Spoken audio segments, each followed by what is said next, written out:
તો હું ચૂંટણી નહીં લડું। દિલ્હીના પૂર્વ મુખ્યમંત્રી કેજરીવાલે ભાજપને આપી 2 ચેલેન્જ।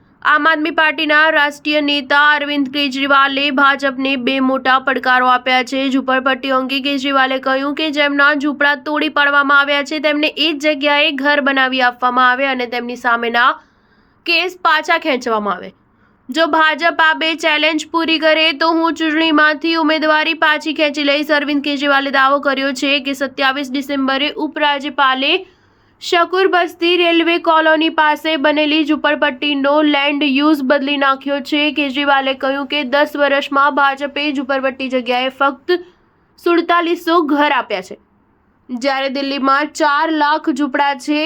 ભાજપ આગામી 1 વર્ષમાં બધી ઝૂંપડપટ્ટી તોડી પાડવા જઈ રહ્યો છે। ચૂંટણી પૂરી થતાં જ ભાજપ બધા ઝૂંપડા તોડી પાડશે। કેજરીવાલે કહ્યું કે ભાજપ ઝૂંપડપટ્ટીના લોકો સાથે છેતરપિંડી કરી રહી છે।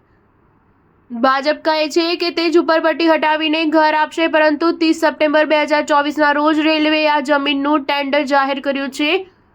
15 દિવસ પહેલા ઉપરાજ્યપાલે આ ઝૂંપડપટ્ટીનો લેન્ડ યુઝ બદલી નાખ્યો છે। ઝૂંપડપટ્ટીના રહેવાસીઓને ખ્યાલ નથી કે 8 ફેબ્રુઆરીએ ચૂંટણી પૂરી થતાં આ ઝૂંપડપટ્ટી તોડી પાડશે। કેજરીવાલે કહ્યું છે કે અમિત શાહ ઝૂંપડપટ્ટીવાસીઓને ગેરમાર્ગે દોરી રહ્યા છે। ભાજપ કહે છે કે જ્યાં ઝૂંપડા ત્યાં મકાન આપીશું, પણ એવું નથી કહેતા કે જ્યાં ઝૂંપડપટ્ટી છે ત્યાં તેમના મિત્રો અને બિલ્ડર્સના મકાન બનશે। આખી દુનિયા જાણે છે કે તેમના એક જ મિત્ર છે અને પોતાના મિત્રને આપવા માટે તેમની ખરાબ નજરો હવે તમારા ઝૂંપડા પર પડી રહી છે। સ્ટાર ન્યૂઝ 7 હંમેશા સચ્ચાઈની સાથે।